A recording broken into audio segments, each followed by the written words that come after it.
Thank you, and thank you to QED for inviting me today to comment this matter with you.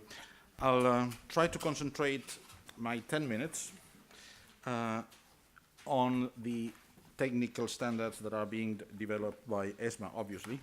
First, a couple of comments on the general process and where we are in this dossier. I think that also you need to warn you and manage your expectations about what type of, let's say, instantaneous legal advice I can give you. I can give you very little of that today.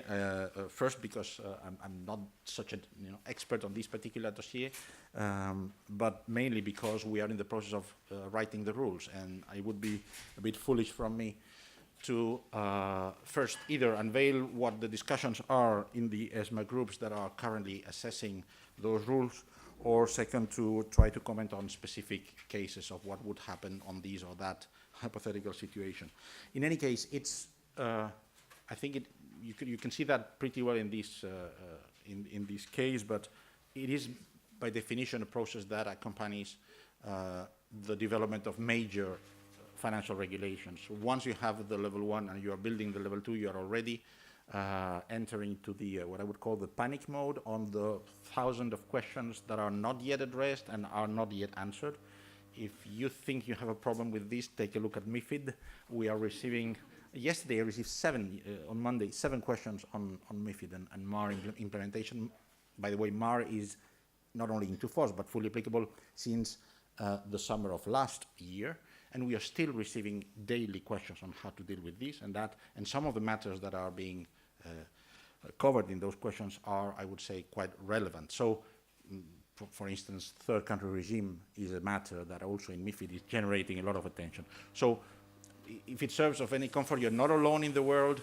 This idea of demanding instant clarity is, I mean, I've heard it many times. It will happen with this regulation, with any major regulation, especially when you are regulating an area, like Uwe was saying before, that was previously unregulated. That was the case with EMIR, or that was the case with CRA regulation. So it's normal, and it's normal that we don't have the answers at this moment for every single question. But the good news is that there is a process under which you can get answers to those questions on a single document that is valid for the whole European Union, 28 member states, which is through the ESMA Q&A process. So we have a process for dealing with that. The bad news for that is that we normally do that after the rules are written and into force, because it would be also a bit foolish to try to provide answers to questions that are based on draft rules that are not even yet proposed to the European Commission, let alone endorsed and into force.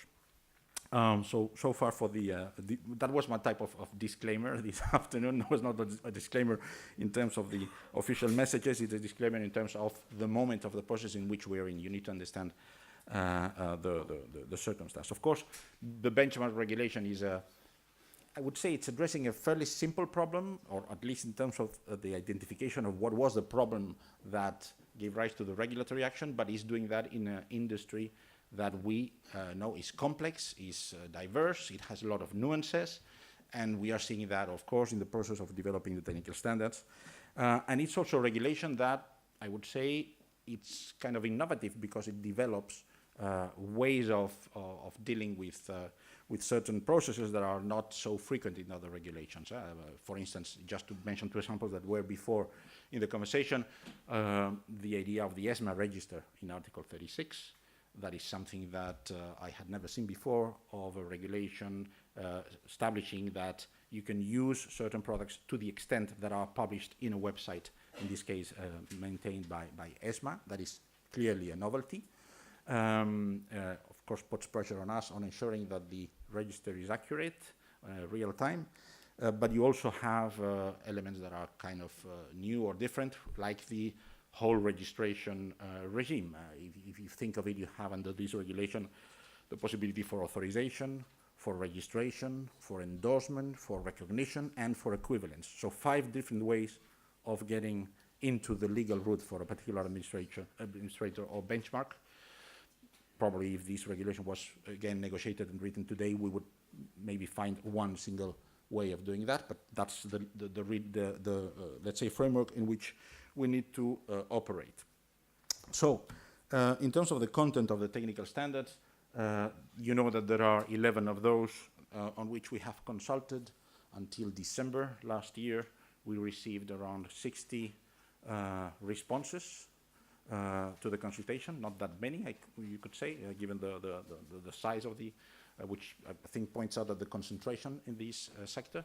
And those 60 responses have been discussed, analyzed by precisely the task force that Martina Tambucci is coordinating within ESMA, with national experts and also the staff in my department. And we are in the process of reviewing the text of the technical standards and deciding in which aspects we need to change them, adapt them, and there are a number of those where we think the consultation has clearly added value and improved or given us, let's say, the necessary input to improve the product, the technical standard. Maybe the 5 or 7 technical standards that are more important among those 11 are the ones that you have now on the screen. Oversight function, input data, transparency of methodology, code of conduct, and probably authorization and registration and recognition.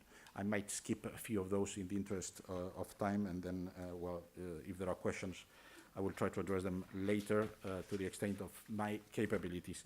So on oversight function requirements, maybe these, I would say, attracted some interest and probably also caused some confusion in stakeholders on what did we mean exactly by the requirements on the oversight function under Article 5 of the benchmark regulation. So on everything that relates to how should the oversight function be construed, where should it sit, what should be its composition in terms of staff. My impression is that the model on which we consulted was pretty flexible in terms of the possibilities of shaping the oversight function in one or different fashion and adapt to the corporate culture, the use or the characteristics of a particular family of benchmarks. We allowed, we introduced flexibility by allowing multiple committees. We introduced flexibility by establishing a non-exhaustive list of structures instead of prescribing a closed list. I think that was overall welcome. But we also thought that, and we still think, that there are certain items that should not be left to the choice of the administrator, like, for instance, in the case of critical benchmarks, the presence of independent members in the committee and the existence of a committee, or probably we need to work a bit more on what should be the separation between the management functions and the oversight function, because there were some questions that we received that I think are good points on whether management personnel should be or should not be allowed to sit in those oversight functions, or under which conditions. So I think that the main thrust of overall flexibility on how to structure these, respecting the principles in the level 1 and introducing some red lines, especially for certain types of benchmarks, is the way to go on this. In terms of the input data, this has, of course, attracted a lot of attention. Part of that was discussed in the panel before. It is probably true, some respondents said that the technical standards were drafted mostly having in mind contributed data and not the rest. And what we are trying to work is, adapting them so that it covers all the situations, even if, contributed data was the main element that everybody has in their head when reading these, but to ensure that it covers all type of benchmarks. As you know, the approach is this idea of the 3 lines of defense: on front office, on compliance, on internal audit, and I think that basic approach will be maintained. Maybe one element that we need to look into is the issue of the communication of substantial exposures. We got some comments on that, in particular to the administrator. In any case, probably here the question that has been floating around is again related to third countries and the recognition. I wouldn't say recognition is not the word, but whether which they should be considered as sources or not of regulated data for that, in my view, is a matter of the level 1 interpretation and not so much something that we can settle in technical standards as such.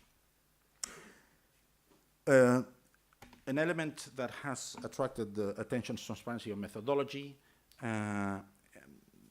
These, of course, as you know, the RTS do not apply to providers of non-significant benchmarks. It's only for significant and critical.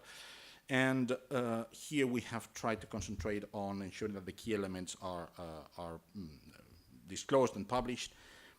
We have tried to make clear in the consultation paper that the consultation phase can be urgent, and therefore it can be adapted to the circumstances, so to avoid the impression that some had that the consultation needs to be always a very lengthy process that would impede or prevent quick changes. So we have tried to make that clear.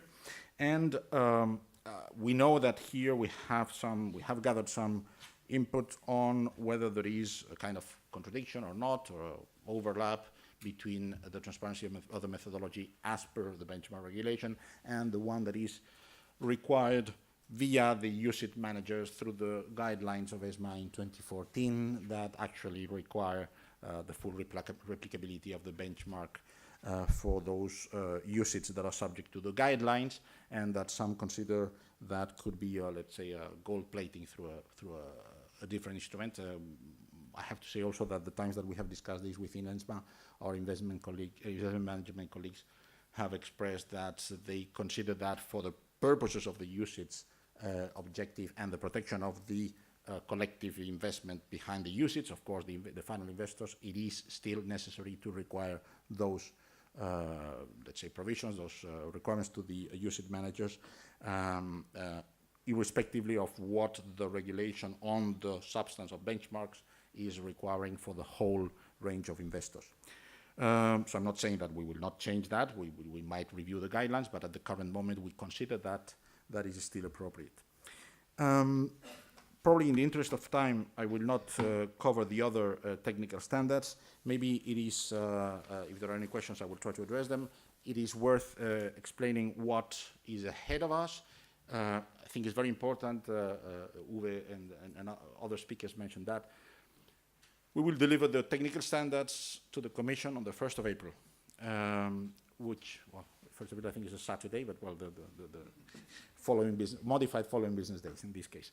The Commission has 3 months to endorse it, and the Parliament and the Council have an objection period. I think it's very important that once the standards are delivered, we will, of course, do our best job there, but that I think is very important that they are endorsed and enter into force on time, because even if the January 2018 is just 2 yards or 2 meters away, it is important that those 2 meters are not further reduced, and that you have full clarity of standards into force as soon as possible in order to prepare for the 1st of January 2018. So I encourage, of course, the Commission and the co-legislators to ensure that we have a reasonable regime on time, so that we can start providing the Q&As that some of you are already demanding today. Thank you very much.